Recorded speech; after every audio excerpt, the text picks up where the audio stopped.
하나님의 말씀 요한복음 20장 24절로 29절에 있는 말씀을 함께 보겠습니다. 신약 성경 183쪽입니다. 요한복음 20장 24절로 29절입니다. 신약 성경 183쪽 찾으셨으면 24절로 29절까지 합독합니다. 12 제자 중에 하나로서 디두모라 불리는 도마는 예수께서 오셨을 때에 함께 있지 아니한지라. 다른 제자들이 그에게 이르되 우리가 주를 보았노라 하니 도마가 이르되 내가 그의 손에 못자국을 보며 내 손가락을 그 못자국에 넣으며 내 손을 그 옆구리에 넣어보지 않고는 믿지 않겠노라 하니라. 여드레를 지나서 제자들이 다시 집안에 있을 때에 도마도 함께 있고 문들이 닫혔는데 예수께서 오사 가운데 서서 이르시되 너희에게 평강이 있을지어다 하시고 도마에게 이르시되 내 손가락을 이리 내밀어 내 손을 보고 내 손을 내밀어 내 옆구리에 넣어보라. 그리하여 믿음 없는 자가 되지 말고 믿는 자가 되라. 도마가 대답하여 이르되 나의 주님이시요 나의 하나님이시니이다. 예수께서 이르시되 너는 나를 본고로 믿느냐? 보지 못하고 믿는 자들은 복되도다 하시니라. 아멘. 오늘 요한복음 20장 24절로 29절에 있는 말씀으로 예수님의 부활이란 제목으로 함께 은혜를 나누시겠습니다. 이 부활절은 참 기독교의 절기 중에서 최고의 절기입니다.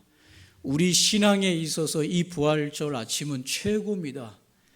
나라가 우리 대한민국이 일제시대에 억압 아래에서 붙들려서 30수년 동안 고통을 당하다가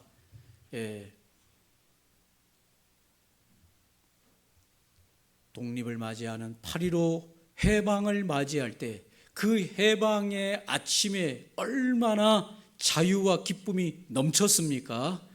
오늘 이 부활의 이 아침은 죄와 사망과 사탄과 인생의 모든 고통에 붙들려서 억압 가운데 있었던 인생들의 모든 억압을 풀어주시고 자유케 하시고 죄와 사망의 권세와 사단의 권세로부터 참 자유와 부활의 영원한 생명을 주신 이 아침이 바로 오늘 이 부활의 아침인 줄로 믿습니다. 우리 인생에 있어서 참 해방을 맞이하는 자유를 맞이하게 되는 그와 같은 아침이 이 부활의 아침이고 그것은 바로 예수 그리스도의 부활의 시작으로부터 우리에게 전달된 줄로 믿습니다. 이 예수님의 부활 사건에 대해서 인간이 부활이 정말 있냐? 라는 질문에 먼저 인간은 인간의 생각과 한계를 벗어난 일에 대해서 받아들이는 데 문제가 어려워요. 이 부활이라고 하는 것, 인간이 정말 부활하느냐, 사람이 정말 죽음 이후에 부활하느냐, 이 문제를 생각할 때 사람들이 그 문제를 받아들이는 데는 굉장한 어려움이 있다 그 말입니다. 왜 어려울까요? 인간의 이성을 넘어선 일이기 때문에 그걸 받아들이는데 한계를 느끼는 겁니다. 예전에는 태양이 지구를 도는 천동설이었어요. 아침에 눈 떠보니까 태양이 저 바다에서부터 또 올라와서 저 서산으로 집니다. 이게 하루가 아니라 이틀, 3일, 1년, 10년 계속 그렇게 움직입니다. 그러니까 사람들이 눈으로 볼 때 뭐가 돈다? 태양이 지구를 도는 것처럼 생각했어요. 그래서 그런 줄 알았습니다. 그러나 어느 날 오래되지도 않았어요. 갈릴레오라고 하는 사람이 나타나서 하는 말이 태양이 지구를 빙빙 도는 것이 아니라 뭐가 태양을 돈다? 지구가 매일매일 자전하면서 태양의 둘레를 돈다라고 하는 이야기를 했을 때 받아들였겠습니까? 안 받아들였겠습니까? 안 받아들였어요. 무슨 헛소리냐? 밥 먹고 눈으로 보이는 거 못 보이냐? 저 태양이 바다에서 떠올라서 서산으로 지는 거 네 눈은 안 보이냐? 그런데도 지구가 자꾸 돈다고 말하니까 그거를 받아들이는데 굉장히 어려웠습니다. 왜 그럴까요? 인간의 이성의 한계를 넘어선 말들을 하고 있기 때문에 그거를 받아들이는데 어려웠습니다. 지금까지 태어난 인간 중에서 어떻게 보면 가장 과학적인 머리가 뛰어난 누굽니까? 현재적으로 아인슈타인이 뭐라고 말하느냐? 상대성 원리를 말합니다. 상대성 원리라고 하는 것이 뭐냐? 우리가 지금 가지고 있는 찰칵 가고 있는 이 시간은 변함없이 계속 똑같은 시간으로 가고, 우리가 가지고 있는 이 공간의 세계도 항상 보고 있는 그대로, 공간이 줄거나 늘어나지 않고 그대로 있다고 생각하는 거죠. 그래요, 안 그래요? 여러분의 집이 어느 날 늘어났다가 50평, 60평, 70평, 100평으로 늘어났다가 어느 날 집이 20평, 10평으로 줄어드는 거 봤어요, 못 봤어요? 못 봤잖아요. 근데 아인슈타인이 나타나서 시간과 공간 속에서 절대성이 아니라 상대성을 이야기한 거예요. 시간에 따라서, 시간의 속도에 따라서 공간의 세계가 줄어들었다가 뭐한다? 늘어난다는 이 말도 안 되는 헛소리를 하니까 사람들이 저 뭔 소리야? 받아들이기가 어려웠습니다. 그러나 시간이 가면서, 과학이 발달되면서 시간과 공간 속에서는 상대적인 원리가 발생한다고 하는 이 상대성 원리가 먹힌 거죠. 받아들이기 어렵다는 얘기를 이렇게 어렵게 하는 거예요. 이해되시죠? 인간이 보편적으로 생각하는 이상을 이야기하면 인간은 받아들이기가 쉽다, 어렵다? 어려워요. 대부분 안 받아들여. 헛소리 하는 사람을 죽였어요. 천동설을 주장하는 자들을 붙들어다가 죽였습니다. 그만큼 우리는 새로운 뭔가를 받아들이는데 어려워합니다. 예수님이 죽으셨다가 3일 만에 이 죽음의 권세를 깨시고 부활하셨다라고 말을 할 때 사람들은 그거를 받아들이는데 너무 괴로워하고 힘들어하는 거예요. 왜? 내 이성으로 그걸 받아들이기가 너무 벅차기 때문에. 그러나 사실은 사실인 것입니다. 갈릴레오가 막 할 수 없어서 아니에요, 내가 잘못 생각한 것 같아요 하고 재판에서 나오면서도 그가 한 말이 뭡니까? 그래도 지구는 도는 거를 어떻게 말리겠어? 지구가 도는 걸. 그러고 나온 거죠. 때가 되니까 이제는 다 누구든지 그거를 사실로 받아들이는 것입니다. 예수님의 부활은 인간이 생각하는 이 땅에서의 소생이 아닙니다. 예수님의 오늘 이 부활의 아침, 예수님이 무덤의 문을 여시고 죽은 지 3일 만에 부활하신 이 부활은 소생이다, 아니다? 아니다. 소생이라고 하는 것은 사람이 죽어가지고 관을 짜가지고 거기다가 놓고 장례를 치르려고 했는데 관 문짝을 두드리면서 사람이 일어나가지고 관 문짝을 열어보니까 죽었던 아버님이 하루 이틀 만에 다시 관 문짝을 열고 다시 일어나는 것, 그거는 뭐다? 소생이에요, 소생. 그러나 예수님의 부활은 소생이 다 아니다, 아니다는 겁니다. 예수님은 죽은 몸이 살아났긴 살아났지만 소생은 죽었던 사람이 살아나면 또 시간이 지나면 어떻게 돼요? 또 죽어요. 그것이 소생이에요. 그러나 예수님은 소생한 것이 아니라 영원한 생명으로 부활하신 것이다. 다른 것입니다. 그래서 이 세상의 사람들이 예수님 부활하셨다고 하면 자꾸 부활이 뭔지를 모르기 때문에 뭘 착각합니까? 소생으로 착각해요. 예수님이 죽었다가 3일 만에 다시 소생했구나, 죽은 몸이 다시 살아났구나, 그렇게만 생각하는데 그것이 아니다. 그것을 무엇으로 증명합니까? 예수님께서는 제자들이 두려워서 건물 안에서 문을 다 닫아 걸고 벌벌 떨고 있습니다. 로마의 군병들이 또 제자들을 붙들어 갈까봐 벌벌 떨고 문을 다 잠그고 있는 그때에 부활하신 예수님께서는 문 열어달라고 노크하지 않고도 그냥 공간을 이동해서 들어오셨어요.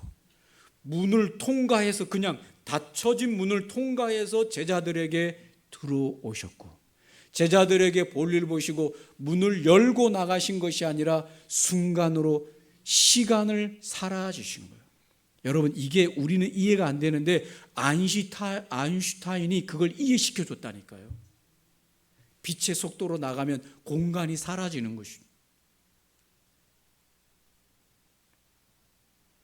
그러니까 오늘 예수님께서는 형체를 가지고 계시고 그 십자가에 매달리실 때에 죽으실 때 형체 그대로 가지고 계셨지만 그것은 우리에게 부활을 믿게 하시려고 하시는 하나님의 의도셨고, 부활하신 생명은 시간과 공간에 제약을 받지 아니하는 신령한 몸이셨다. 이 말씀을 드리는 것은 소생이 아니다 그 말입니다. 세상 사람들이 왜 사람들은, 예수 믿는 사람들이 죽었는데 저들은 왜 다시 관문을 열고 다시 소생하지 않는가? 이 세상에 소생할 필요는 더 이상 없습니다. 왜 그렇습니까? 한평생 사는 것도 얼마나 고생스럽게 살고, 여러분은 어떻게 살았는지 모르지만은 참 잘 살았어요? 고생스럽게 살았습니까? 지금 우리 연세 드신 분들은 일제강점기, 6.25, 보릿고개, 그냥 60년대, 70년대 이 대한민국 고통 속에 자식들을 길러오면서 다 했는데, 다시 또 태어나가지고 앞으로 IT 세계가 와가지고 또 그 IT 세계를 적응하면서 또 살라 그러면 고통이 얼마나 심하겠어요. 다시 성도들이 부활한다고 하는 것은 이 세상에 죽었다가 또 윤회 다시 아기로 또 태어나가지고 이 세상에 또 고생하다가 늙어서 아이고 허리야 다리야 하다가 또 고생하다가 죽어가지고 또 윤회, 또 다시 아기로 태어나가지고 새로운 세상을 또 배우느라고, 공부하느라고, 입시 전쟁 치르느라고, 그런 고생은 끝입니다. 할렐루야. 불교에서 뭔 쓸데없는 윤회를 만들어내가지고 얼마나 고생스러워요. 그래 안 그래요? 또 다시 아기로 태어나가지고 공부하고 막 대학 입시 뭐 직장, 좋은 사람은 그렇게 하시던가. 나는 아주 두 번 다시 이 세상에 인간으로 또 윤회로 태어나라 그러면 아주 지옥이지. 그게 무슨 보나마나 뭐요? 안 그래요? 여러분은 흥미로운 것 같은데 저는 안 흥미로워요. 저는 천국 갈랍니다. 할렐루야. 입시도 없고 취업 전쟁도 없는 천국에서 편안하게 살랍니다. 아멘. 윤회도 아니고 소생도 아닙니다. 그런 게 부활이 아니에요. 완전한 신령한 몸을 입고 신령한 세계 속에 하나님과 함께 영원히 사는 것이 부활입니다. 이것은 받아들이는데 참 우리가 어렵지만, 그러면 이걸 뭘 증명해 주면 될 거 아닙니까? 인간이 정말 부활하는 신령한 몸을 입는다고 하는 증명을 보여주세요. 그런데 참으로 안타까운 것은 현대 과학과 현대 물리학으로는 인간의 이 부활을 증명할 수 있는 실력이 있다 없다? 없다.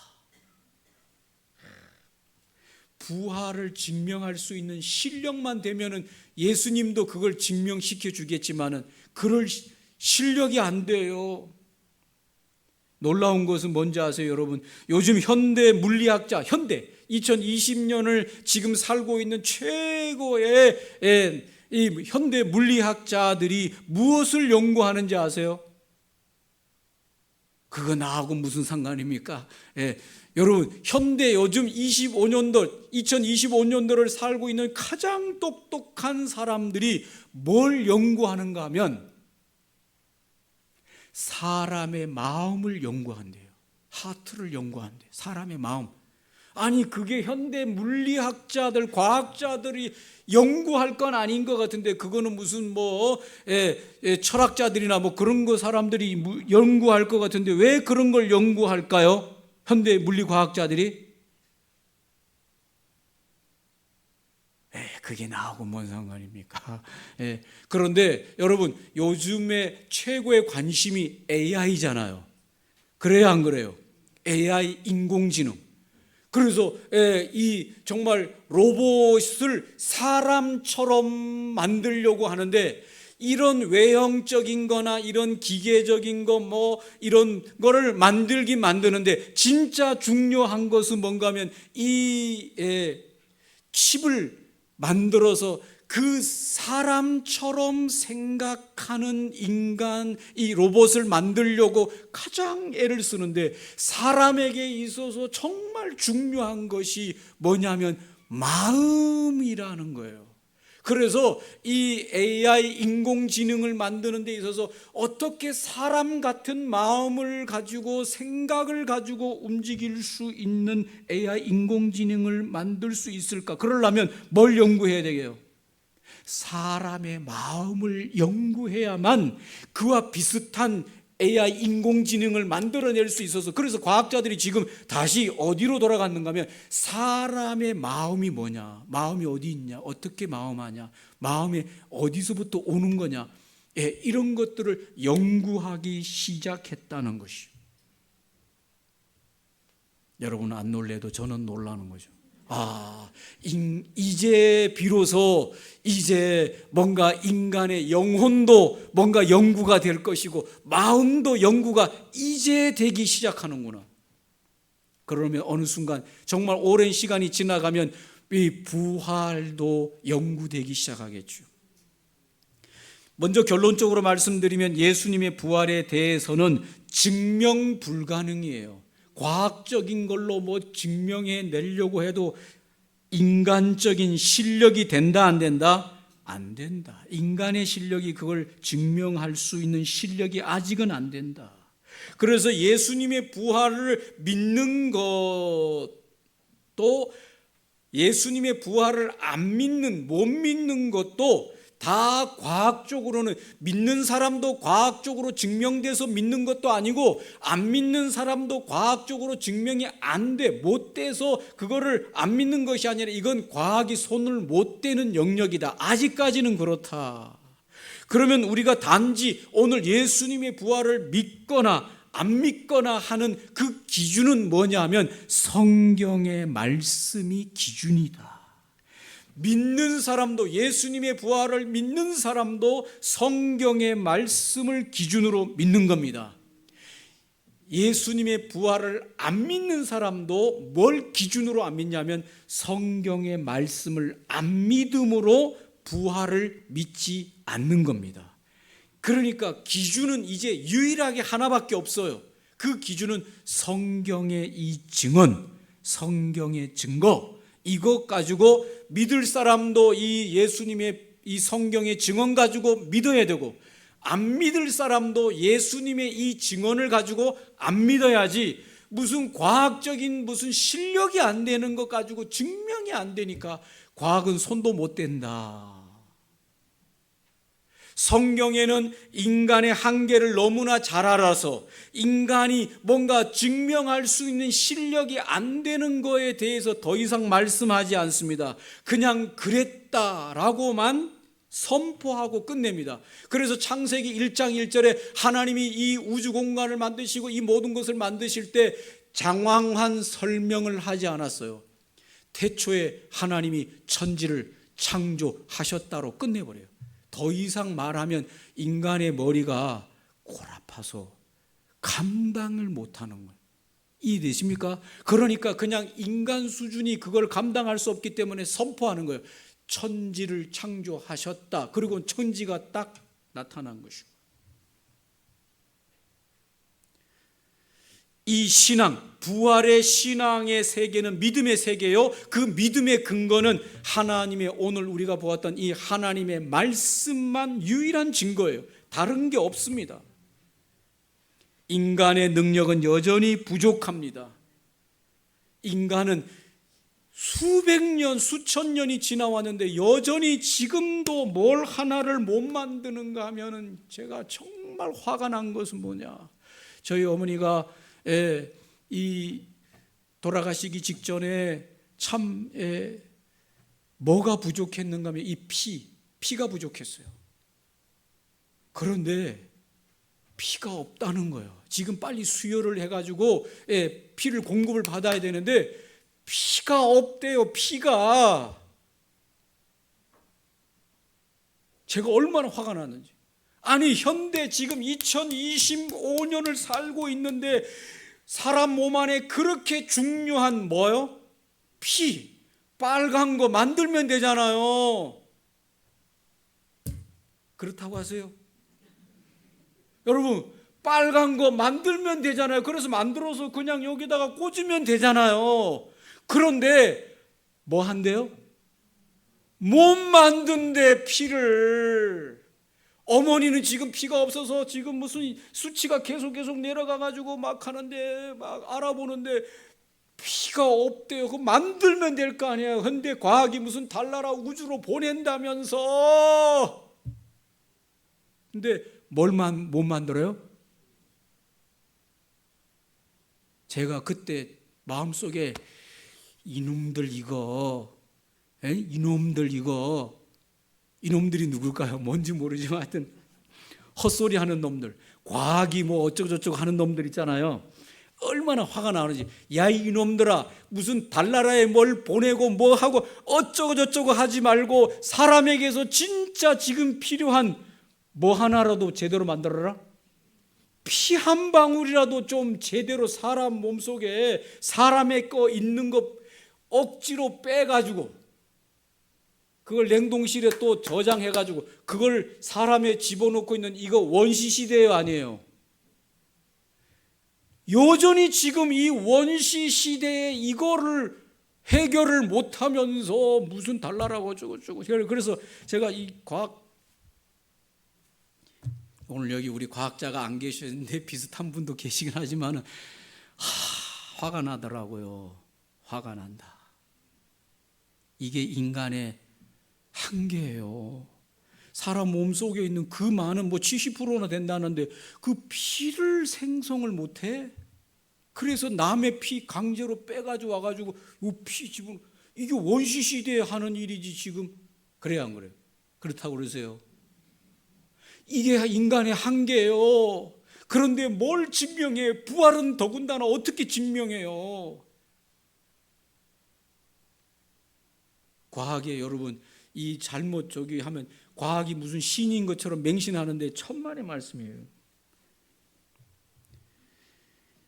신앙은 믿음의 세계입니다. 왜 믿음의 세계냐? 과학이 못 따라오니까 증명을 할 수 있는 실력이 안 되니까 믿을 수밖에 없는 거예요. 받아들일 수밖에 없는 거예요. 맞습니까, 여러분? 예. 죽음 이후에도 죽음 이후를 간 사람을 죽음 이후에 어디로 가느냐? 아무도 몰라. 실력이 안 돼. 사람들이 죽음 이후로까지 갔다가 돌아올 실력이 됩니까? 안 됩니까? 안 되는 거야.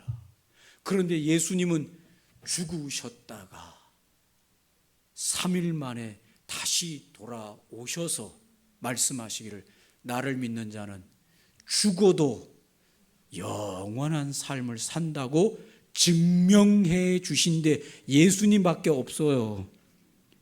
세상 누가 죽음 이후에, 어떤 과학자도 아인슈타인도 죽음 이후에 못 돌아와. 그렇게 똑똑한 사람도 돌아오면 될 거 아니에요. 그러면 못 돌아와요. 무슨 타임 캡슐을 타고 나갔다가 돌아오면 될 거 아니에요. 못 돌아와요. 그런 실력이 안 됩니다. 예수님은 그런 실력이 되시는 거죠. 죽으셨다가 3일 만에 사망 권세를 깨뜨리시고 부활하시고 우리에게 말씀하시기를 네가 나를 믿으면 너는 사망을 이기고 나를 믿는 자는 죽어도 영원한 영생에 갈 것이다. 이분이 예수님이 이렇게 증명한 예수님의 증거를 밀만한 인간이 어느 누구도 없어요. 도구가 없어요. 증거가 없어요. 힘이 없습니다. 이 사실에 제자들은 믿을 수 있었겠어요? 못 믿었겠어요? 제자들도 못 믿죠. 제자들이라고 뭐 별 수 있겠어요? 그래요, 안 그래요?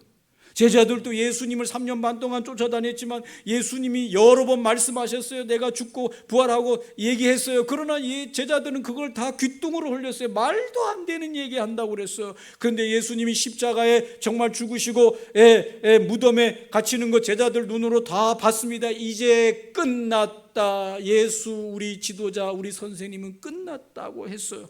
그래서 제자들이 모여 있었습니다. 그런데 예수님께서 문과 공간을 상관없이 나타나셔서 그 부활의 증거를 보여주셨습니다.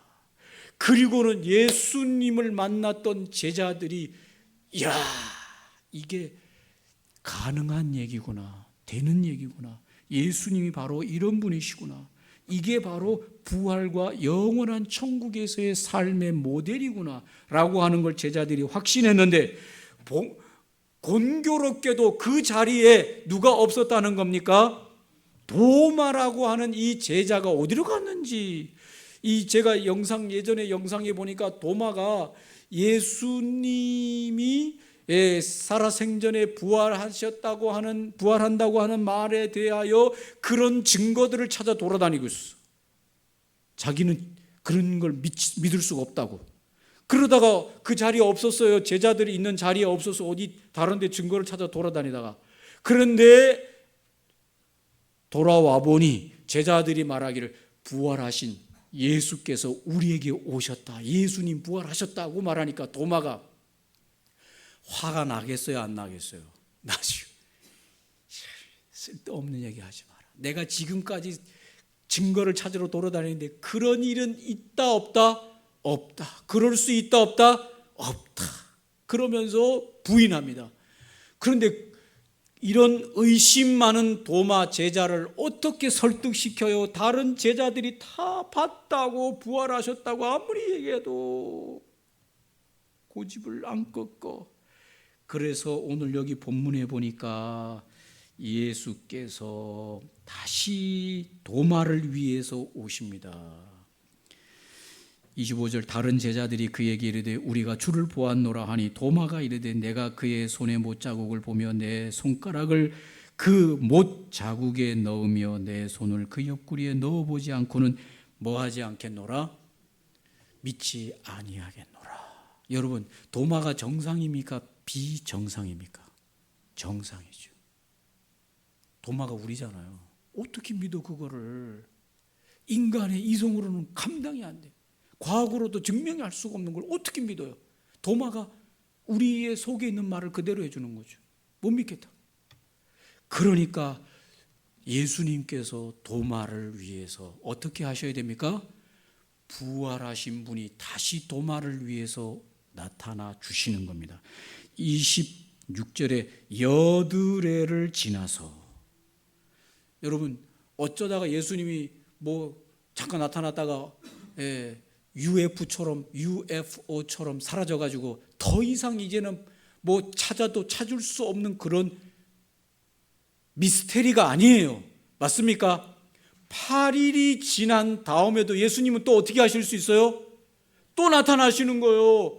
UFO처럼 미스테리처럼 한번 본 사람이 봤다고 했는데 그걸 다시 보여줄 만한 어떤 실력이 없는데 다시 나타나 주세요. 아무리 해도 못 나타나는 그런 게 아니라 예수님은 여드레가 지나서 제자들이 다시 집안에 있을 때에 도마도 함께 있고 문들이 닫혔는데 예수께서 오사 가운데 서서 이르시되 너희에게 평강이 있을지어다 하시고 도마에게 이르시되 네 손가락을 이리 내밀어 내 손을 보고 너의 손을 내밀어 내 옆구리에 넣어보라. 그리하여 믿음 없는 자가 되지 말고 믿는 자가 되라. 여러분, 부활은 이때 당시나 예수님 이때 당시나 지금 2025년도를 사는 당시 우리 현재까지도 부활은 만져보고 손에 옆구리에다가 손을 넣어보지 않으면 믿을 수 있어요? 못 믿어요? 못 믿어요. 그건 우리 현재 과학의 실력으로 증명할 수 없는 거기 때문에 직접 진짜 만져보고 손을 넣어봐야 돼요. 그런데 오늘 그걸 대신해 준 사람이 있습니다. 누굽니까? 제자 도마. 무슨 제자입니까? 의심 많은 제자 도마. 고마워요? 안 고마워요?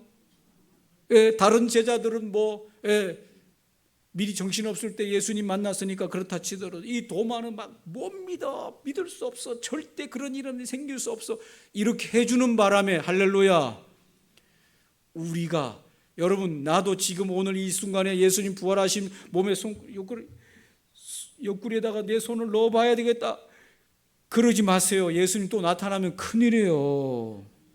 부활하신 예수님이 지금 여기 나타나면 시끄럽다니까. 여러분 아시겠어요?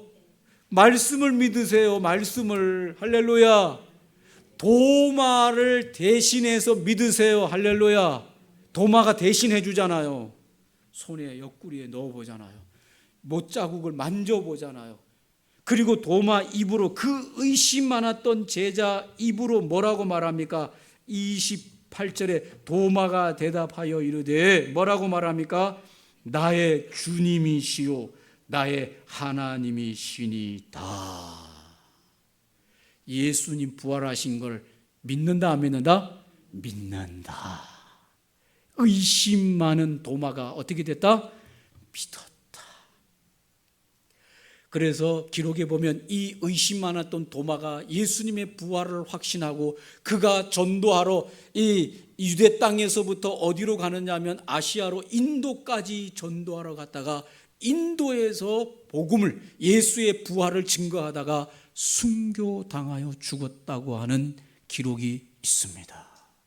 이런 의심 많은 도마가 예수님의 부활을 정말 손으로 만지고 그걸 손을 넣어서 확신하고 믿지 못했다면 어떻게 예수님의 부활을 증거하다가 자기가 하나밖에 없는 그 목숨을 순교할 수 있겠습니까? 예수님께서 오늘 이 도마와 같은 우리 인생을 향하여 예수님이 중요한 말씀을 하십니다. 29절 다 같이 한번 읽어보고 말씀을 정리하겠습니다. 29절 읽어봅니다. 예수께서 이르시되 너는 나를 본고로 믿느냐? 보지 못하고 믿는 자들은 복되도다. 할렐루야. 오늘 우리가 이제 예수님의 부활을 못 봤어요. 누구의 눈을 통해서만 봅니까? 말씀의 이 증언자들을 통해서만 우리는 보고 믿는 겁니다. 도마보다 더 복된 자들이 저와 여러분입니다.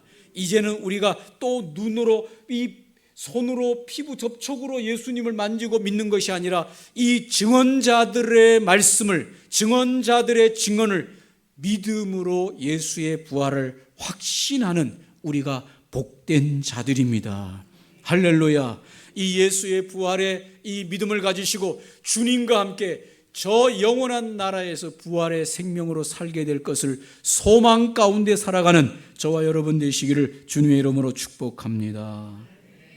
기도하겠습니다. 오늘 말씀을 기억하시면서 기도하면 좋겠습니다. 예수님의 부활이 첫 열매요, 이제 예수를 믿는